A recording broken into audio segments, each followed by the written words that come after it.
Everyone, अस्सलाम वालेकुम, नमस्ते जी, Sat Sri Akal. Welcome back to the another video. कैसे हैं आप लोग? उम्मीद करती हूँ आप लोग बिल्कुल ठीक होंगे, एकदम बढ़िया होंगे, खुश होंगे अपनी फैमिली के साथ और इंजॉय कर रहे होंगे वीकेंड को। सो फ्रेंड्स, आज का हम जो वीडियो वॉच करने जा रहे हैं, ये वीडियो है नरेंद्र मोदी जी।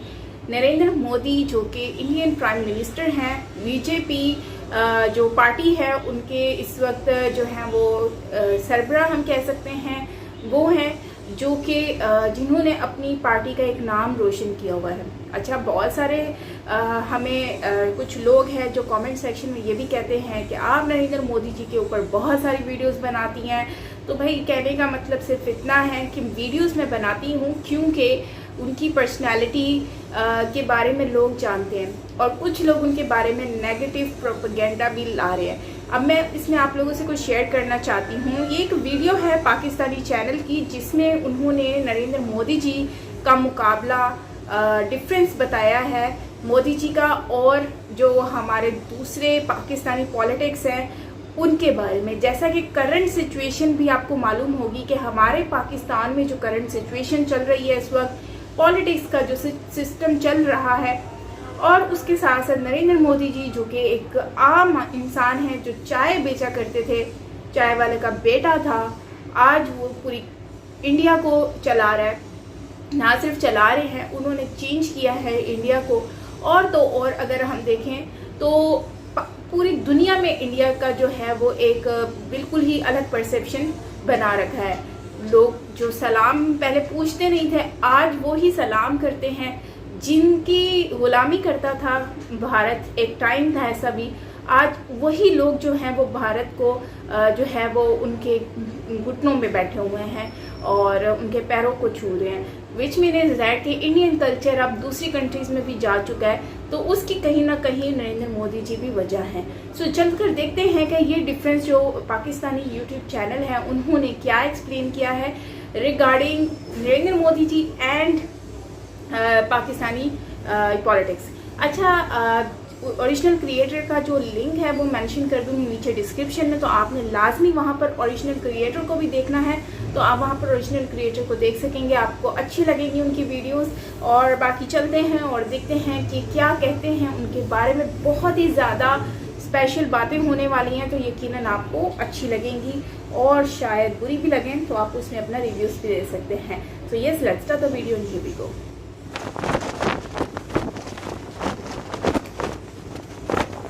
नरेंद्र दामोदर दास मोदी, ये एक ऐसा नाम है जिसके बारे में पाकिस्तान में शदीद नफरत पाई जाती है, प्राइमरली ड्यू टू प्रोपेगेंडा। कभी हम उसको चाय वाला कहते हैं, कभी उसको बुचर ऑफ गुजरात कहते हैं और कभी कुछ और। लेकिन सच्चाई ये है कि इस चाय वाले ने इंडिया को उन ऊंचाइयों तक पहुंचा दिया है जिसके बारे में कोई सोच भी नहीं सकता था। 2014 से अब तक नरेंद्र मोदी ने इंडिया को दुनिया की टॉप परफॉर्मिंग इकोनॉमी बना दिया है। अपने विजन की बेसिस पर ही has taken his country to the next level. आज से 10 साल पहले हम लोग अपने इकोनॉमिक और सोशल स्ट्रक्चर को इंडिया से कंपेयर करते थे और हमें लगता था कि शायद हमारे पास कहीं ना कहीं एज भी मौजूद है। लेकिन अगर आप फैक्ट्स पे, स्टैट्स पे और नंबर्स पर नजर दौड़ाएं तो you will get to know कि we are out of the game and we have missed the bus. Pakistan India से बहुत पीछे रह गया है। आज की वीडियो को बनाने का मकसद है मोदी के जरिए पाकिस्तान के पॉलिटिशियंस को आईना दिखाना, जो बातें तो बड़ी बड़ी करते हैं लेकिन एक्शन कुछ भी नहीं है। लेकिन इस एनालिसिस को स्टार्ट करने से पहले मैं आपको एक डिस्क्लेमर देना चाहता हूँ। मैंने पिछले 4-5 साल में बार बार आपको एक चीज़ सिखाई है और वो है रैशनैलिटी ऑफ थॉट, मंतक यानी logic, objectivity and belief in facts only. Almost हर दूसरी वीडियो में मेरा आपको ये मैसेज होता है कि जिंगोइज्म पे, बयानबाजी पे, रेट्रिक पे और रैंटिंग में बिलीव ना किया करें। जब भी आपके सामने कोई इशू आए तो उसको ऑब्जेक्टिवली एनालाइज किया करें विदाउट एनी बायस, चाहे वो आपका दुश्मन हो या दोस्त। आज की वीडियो का मकसद है नरेंद्र मोदी की परफॉर्मेंस का एनालिसिस करना। आई डोंट केयर उसके बारे में नवाज शरीफ, इमरान खान, जरदारी या बिलावल क्या सोचते हैं। याद रखिए कि जब तक हम लोग फैक्ट बेस्ड एनालिसिस नहीं करेंगे हम लोग कभी भी अपने फेलियर से नहीं सीख सकेंगे। With that let's get started.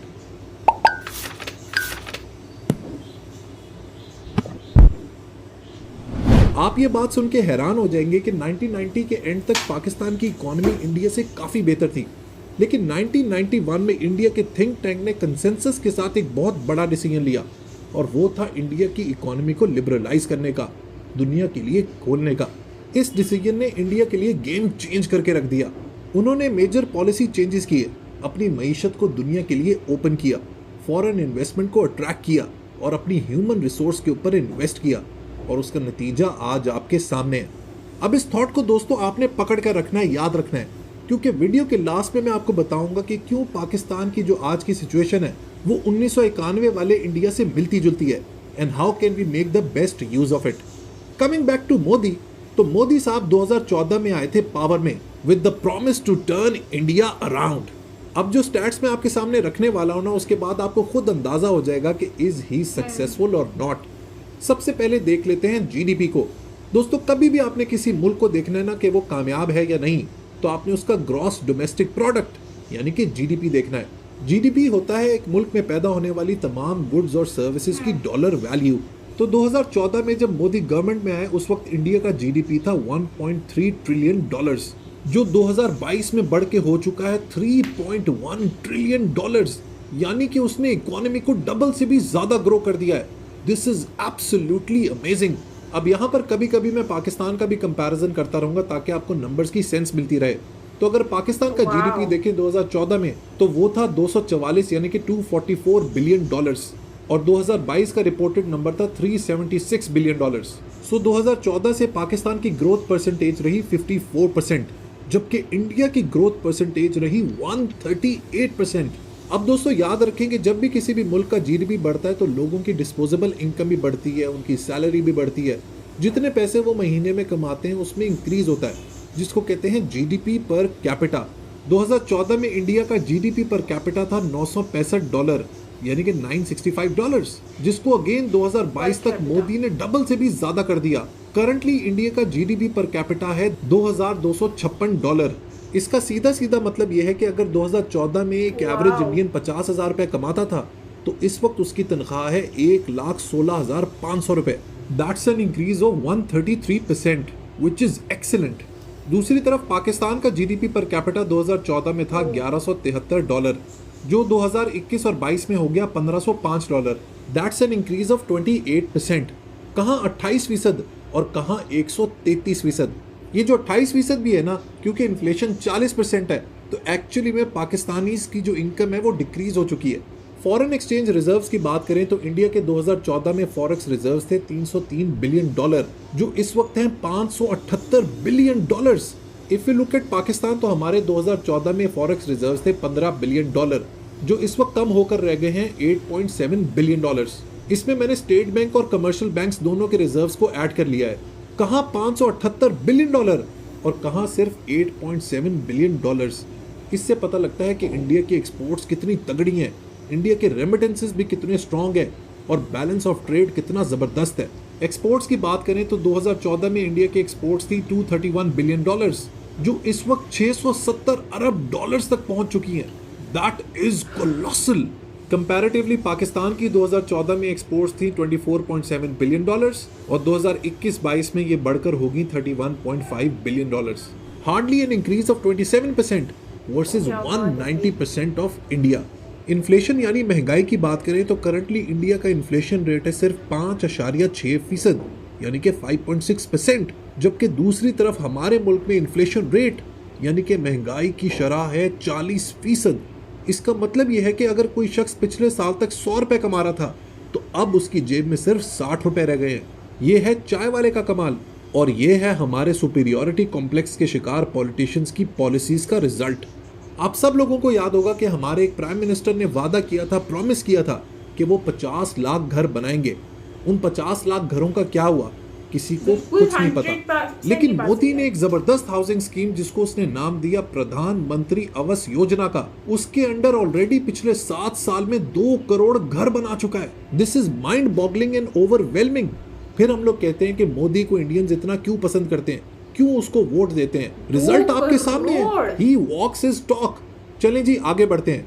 मेरे ख्याल में मोदी की जो सबसे बड़ी कंट्रीब्यूशन है वो इंडिया की यूथ के लिए है। उसने इंडिया के यूथ का पर्सपेक्टिव, उनका पॉइंट ऑफ व्यू बदल के रख दिया है। जॉब सीकर्स की बजाय उन्हें जॉब क्रिएटर्स बना दिया है। पावर में आते ही मेक इन इंडिया का क्या कमाल कॉन्सेप्ट उन्होंने इंट्रोड्यूस किया था। उसका नतीजा आप इंडिया की एक्सपोर्ट्स की शक्ल में देख ही चुके हैं।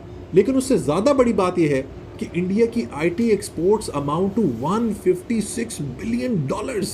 This is almost 40% of the entire GDP of Pakistan. जबकि अगर पाकिस्तान की आईटी एक्सपोर्ट्स की बात करें तो they stand at only $2.5 billion.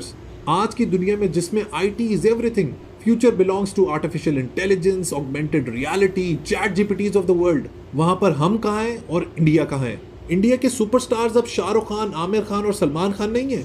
उनके सुपरस्टार्स हैं अब अनुपम मित्तल, अंकुर वारिकू, बानी, Kunal Shah and the list is endless. ये सब एंटरप्रेन्योर्स हैं जो इंडिया की इकोनॉमी को सपोर्ट कर रहे हैं। पाकिस्तान की बात करें तो हमारे नेशनल हीरोज हैं मेरा दिल ये पुकारे आजा और पार्टी हो रही है। इससे पता लगता है कि हमारी नेशनल प्रेफरेंसेस क्या हैं। हम लोग सारी उम्र पढ़ते रहे कि Pakistan is an agrarian country, Pakistan एक एग्रीकल्चरल कंट्री है, इसीलिए हमारे पास अनाज की कभी कमी नहीं होगी। लेकिन हालत ये है कि आज हमें वीट यानी आटा भी इंपोर्ट करना पड़ता है। जबकि दूसरी तरफ अगर आप इंडिया को देखें तो उन्होंने एग्रीकल्चर के ऊपर इन्वेस्टमेंट को 3 से 4 गुना कर दिया है। एक ज़माने में इंडिया के बारे में मशहूर था कि वहाँ पर लड़कियों को मार दिया जाता है, वहाँ पर लड़कियों को पसंद नहीं किया जाता। लेकिन मोदी के दौर में पहली दफ़ा इंडिया की तारीख में जो सेक्स रेशो है फीमेल वर्सेस मेल, वो फीमेल्स के फेवर में चला गया है। हर 1000 मर्दों पर इस वक्त 1020 औरतें हैं।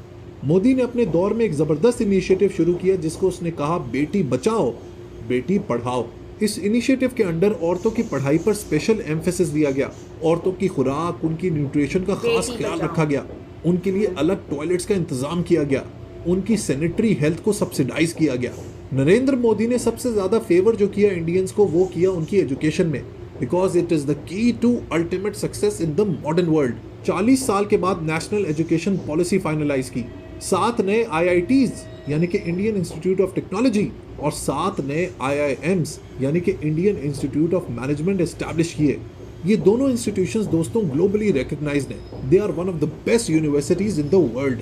स्टार्टअप्स के जरिए 23 लाख नई जॉब्स क्रिएट की, 1 करोड़ 30 लाख लोगों को वोकेशनल ट्रेनिंग दी, 320 नई यूनिवर्सिटीज को एस्टैब्लिश किया। स्पोर्ट्स की बात करें तो इंडिया की तारीख के सबसे बड़े ओलंपिक्स थे टोक्यो 2020, जिसमें इंडिया ने 7 मेडल्स विन किए। इकोनॉमी दोस्तों चलती है इंटरेस्ट रेट से। जब इंटरेस्ट रेट कम होता है तो लोग बैंकों के पास जाते हैं पैसे लेने के लिए, जिससे इकोनॉमी ग्रो करती है। हाँ, इन्फ्लेशन होती है but that can always be controlled. जब मोदी पावर में आए 2014 में तो उस वक्त इंटरेस्ट रेट था 10.3%, जो आज की तारीख में 6.65% हो गया है। इसका मतलब यह है कि अगर आपने 20 साल के लिए 30 लाख का लोन लिया है एट 6.65%, तो आपकी मंथली किस्त होगी 22,633 रुपए। यही लोन अगर आप 2014 में लेते तो आपकी किस्त बनती 29,549। इसका मतलब यह है कि आज की तारीख में आपने सेव किए 82,992 रुपीस पर ईयर। आज की तारीख में पाकिस्तान का इंटरेस्ट रेट है 21%। कौन लोन लेगा, कौन फैक्ट्री लगाएगा, कौन इन्वेस्ट करेगा और इकोनॉमी कैसे ग्रो करेगी। अब बात करते हैं डिफेंस की, जो हम पाकिस्तानियों का फेवरेट सब्जेक्ट है। अगर आप डिफेंस एक्सपोर्ट्स की बात करें तो उसमें इंडिया ने क्या कमाल की तरक्की की। They have shown great numbers. 2014 में इंडिया की डिफेंस एक्सपोर्ट्स थी 1941 करोड़, जो 2021 में बढ़कर हो गई 11,607 crore. That's a staggering 500% growth. At our side defence exports were only $3.82 million, जिसको अगर आप रुपी टर्म्स में कन्वर्ट करें तो ये बनते हैं तकरीबन 1 अरब रुपए। असल में हम डिफेंस एक्सपोर्ट्स के बजाय DHA में प्लॉट मिल जाए तो उस पर ज़्यादा खुश होते हैं। मैंने आपसे स्टार्टअप्स और एंटरप्रेन्योरशिप की बात की थी, तो दोस्तों India has become the hub of startups in the world. क्या आप जानते हैं कि इस वक्त इंडिया में 100 से ज़्यादा यूनिकॉर्न्स हैं। यूनिकॉर्न्स वो बिजनेसेस होते हैं जिनकी वैल्यूएशन $1 बिलियन से ज़्यादा होती है। पाकिस्तान दुनिया का आबादी के लिहाज से 5वां सबसे बड़ा मुल्क है, लेकिन हमारे मुल्क में एक भी यूनिकॉर्न बिजनेस नहीं है। ईज ऑफ डूइंग बिजनेस की बात करें तो इंडिया का 2014 में रैंक था 142, जो कम होकर हो गया है 63। दैट शोज कि वहाँ पर लोग इन्वेस्ट करना चाह रहे हैं, वहाँ पर फॉरेन इन्वेस्टमेंट अट्रैक्ट हो रही है। बाहर की बड़ी बड़ी कंपनियां इंडिया में काम करना चाहती हैं और उस काम को आसान बनाने के लिए इंडियन गवर्नमेंट ने बहुत मेहनत की है। अगर इंडिया में आपने कोई नया बिजनेस स्टार्ट करना है 2014 में तो आपको 14 अप्रूवल्स की ज़रूरत पड़ती थी, जो अब कम होकर सिर्फ 3 रह गई हैं। इस तरह के अगर स्टैट्स में आपको प्रेजेंट करता रहूं तो video can go on and on for hours. Reality ये है, बॉटम लाइन ये है क्या आप उसको चाय वाला कहें या कुछ भी कहें, he is sincere towards India and Indians. इस एक शख्स ने इंडिया की पूरी मिडिल क्लास को उठा के रख दिया। आज पूरी दुनिया में इंडिया के आईटी एक्सपर्ट्स की मांग है। Companies pay through their nose to have Indian resources on board. Google का सीईओ इंडियन, माइक्रोसॉफ्ट का सीईओ इंडियन, अडोबी का सीईओ इंडियन, आईबीएम का सीईओ इंडियन, स्टारबक्स का CEO Indian, and the list goes on and on. हमेशा unbiased होकर सोचा करें कि वो एक इंडियन प्राइम मिनिस्टर है तो वो अपने मुल्क के बेस्ट इंटरेस्ट में ही काम करेगा ना, और जो उसको करना चाहिए। इसी तरह जो पाकिस्तान के लीडर्स होते हैं, प्राइम मिनिस्टर्स होते हैं या मिनिस्टर्स होते हैं, they work in the interest of Pakistan and Pakistanis. Unfortunately हमारे पास कोई ऐसा शख्स आ ही नहीं सका। कौमों को बड़ी बड़ी बातें नहीं चाहिए होती, एक लीडर चाहिए होता है हु वॉक्स हिज टॉक। जो बात वो कहता है उसको करके दिखाता है। ही लीड्स थ्रू एग्जाम्पल। अब दोस्तों, वीडियो के स्टार्ट में मैंने आपको बताया था कि 1991 में इंडियन इकोनॉमी की जो हालत थी वो पाकिस्तान से कैसे मिलती जुलती है। हुआ ये था कि उस वक्त इंडिया की एग्जैक्टली यही हालत थी जो इस वक्त पाकिस्तान की है। Balance of trade crisis, dollar कम होते जा रहे हैं, आईएमएफ का शदीद प्रेशर है। लेकिन इंडिया के जो इंटेलेक्चुअल स्टॉलवर्ड्स थे उस जमाने में, उन्होंने एक कॉन्शियस डिसीजन लिया कि नो मोर ऑफ आईएमएफ। अब वो स्ट्रक्चरल रिफॉर्म्स करेंगे, अपनी इकोनॉमी को बेहतर करेंगे और सेल्फ सस्टेनेबल करेंगे, and the result is in front of you. Pakistan भी ये कर सकता है, only and only if our nation learns to pick people of high moral character. अगर हम मोदी से कुछ सीख सकते हैं तो सीख लें। याद रखें, किसी से कुछ लर्न करने में इंसान छोटा नहीं हो जाता, चाहे उसके साथ आपका कैसा भी रिलेशनशिप हो। You should be very very flexible, and that's how progressive Nations think. Video पसंद आई हो तो लाइक बटन जरूर प्रेस कीजिएगा। Until next time, let's read, learn, progress and self-actualize. Let's read Pakistan.